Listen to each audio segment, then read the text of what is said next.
কিরে কাসু, কেমন আছিস? কোথায় যাচ্ছিস তুই? আমার আর ভালো থাকা, কিভাবে ভালো থাকবো বল? কয়েকদিন পর ঘুরতে যাব, আমার হাতে একদমই টাকা নেই। টাকা কোথায় পাবো বল? আরে তুই টাকার চিন্তা নিচ্ছিস কেন? আমি আছি তো। তোর কত টাকা লাগবে এটা বল, তোর টাকার ব্যবস্থা আমি করে দিচ্ছি।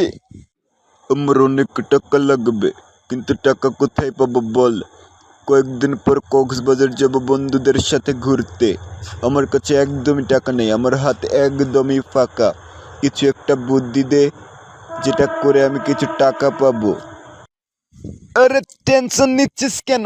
তোর তো দুটো বিচি আছে, একটি বিক্রি করে দে, তাহলেই সব হয়ে যাবে। আর টাকার চিন্তা করতে হবে না, সারা জীবন বসে খেতে পারবি রে বড়া। একটা বিচের দামই বা কত হবে?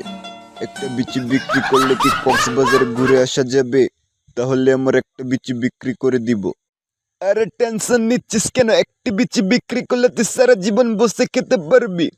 একটি বিচির বর্তমানে মূল্য 72 লক্ষ টাকা, তুই বুঝেছিস?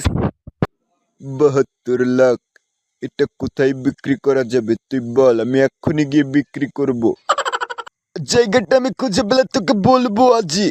আমি খোঁজ নিচ্ছি কোথায় বিক্রি করা যায়। কিন্তু আমি তো দেখলাম এক বিচি মাত্র 15 টাকা করে বিক্রি করা হচ্ছে। আরে কাছে তুই কোন বিচের কথা বলছিস? তুই হয়তো বা অন্য বিচের কথা বলছিস।